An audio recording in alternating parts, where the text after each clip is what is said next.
नमस्कार. दर्शना किचनमध्ये आपल्या सर्वांचं खूप खूप मनापासून स्वागत आहे. तर आज मी बनवणार आहे शेवग्याच्या शेंगांची चटपटीत आणि झणझणीत अशी भाजी. तुम्ही जर माझ्या चॅनेलवर नवीन असाल आणि माझ्या चॅनेलला सबस्क्राईब केलं नसेल तर लगेचच चॅनेलला सबस्क्राईब करा आणि समोरची बेल घंटा क्लिक करा, म्हणजे मी जे नवीन नवीन व्हिडिओज अपलोड करेन त्याचं नोटिफिकेशन तुम्हाला सगळ्यात आधी मिळेल. चला तर मग आता रेसिपीला सुरुवात करूया. तर इथे मी 10 ते 12 शेंगा घेतलेल्या आहेत. त्या शेंगा आपल्याला साफ करून घ्यायच्या आहेत. शेंगा साफ कशा करायच्या तर आता बघा, शेंगा आपल्याला सुरुवातीला कापून घ्यायचे. साधारण 2 ते 2.5 इंच इतके तुकडे आपल्याला ठेवायचे आहेत आणि शेंगा कापतेवेळी त्याची साल निघत असते, ती साल ओढून काढायची. आपल्याला इथे शेंगांच्या पूर्ण साली नाही काढायच्या, मधल्या साली तशाच ठेवून द्यायच्या. आपण जर पूर्ण साली काढल्या तर शेंगा शिजतेवेळी त्या निखळल्या जातात आणि त्याचा पूर्ण गर भाजीमध्ये मिक्स होतो, त्यामुळे त्या व्यवस्थित खायला मिळत नाहीत. यासाठी शेंगांच्या काही साला तशाच ठेवून द्यायच्या. तर आता आपल्या शेंगा कापून आणि त्याच्या साला काढून झालेल्या आहेत. तर आता एका भांड्यामध्ये पाणी घेऊन या सर्व शेंगा आपल्याला 3 ते 4 पाण्यामध्ये स्वच्छ धुवून घ्यायच्या आहेत. तर या शेंगा मी आता धुवून घेत आहे. आपण बघू शकता, मी इथे आता या शेंगा धुवून घेतलेल्या आहेत.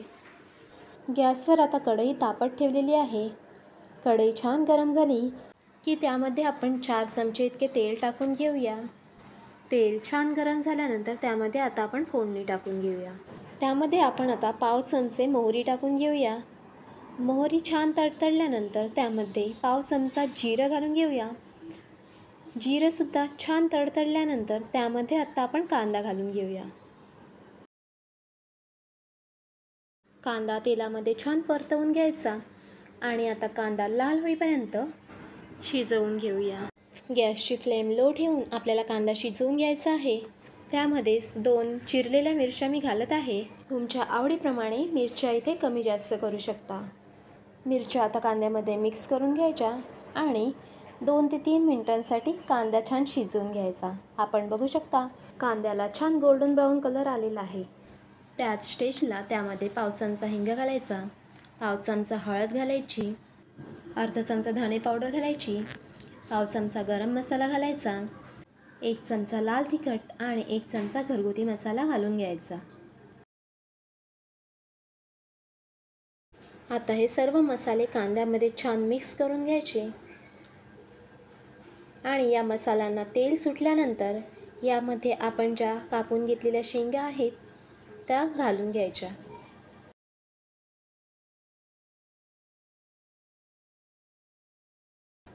या शेंगा आता मसाल्यामध्ये परतवून घ्यायच्या.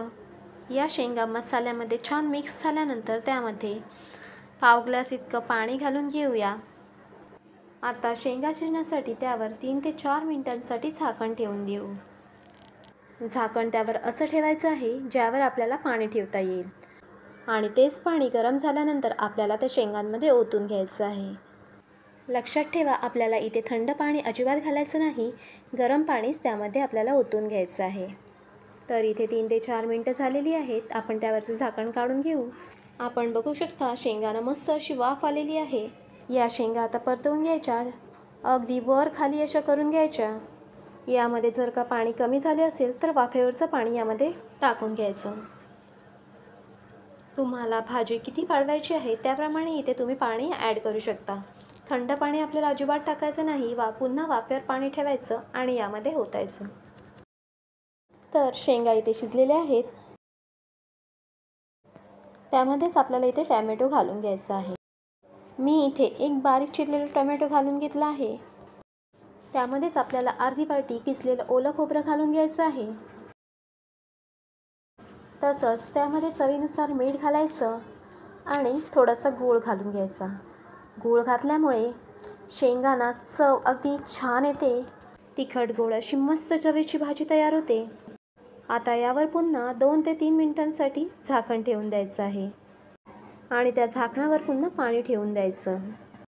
2 ते 3 मिनटं झाल्यानंतर त्यावरचं झाकण काढायचं. आपली टॅमॅटोसुद्धा छान नरम झालेली आहेत. आता हे मिश्रण छान एकजीव करून घ्यायचं. तुम्हाला भाजी किती ओलसर ठेवायची आहे त्याप्रमाणे तुम्ही इथे पाणी ॲड करून घेऊ शकता. वाफेवरचं गरम पाणीच यामध्ये घालून घ्यायचं आहे. भाजी आपली मस्त अशी शिजलेली आहे. त्यामध्ये आता आपण कोथिंबीर घालून घेऊया आणि तीही छान एकजीव करून घेऊया. तर आपली मस्त अशी आंबट गोड चवीची शेंगांची भाजी तयार झालेली आहे. तुम्ही ही भाजी चपाती, भाकरी आणि भाताबरोबर देखील सर्व करू शकता. लहान मुलांनासुद्धा खूप आवडेल. तर आजची ही रेसिपी तुम्हाला कशी वाटली कमेंट करून नक्की सांगा. व्हिडिओ आवडला असेल तर व्हिडिओला लाईक करा, चॅनेलला सबस्क्राईब करा आणि समोरची बेलघंटा क्लिक करायला विसरू नका. पुन्हा भेटूया नवीन व्हिडिओमध्ये. तोपर्यंत धन्यवाद.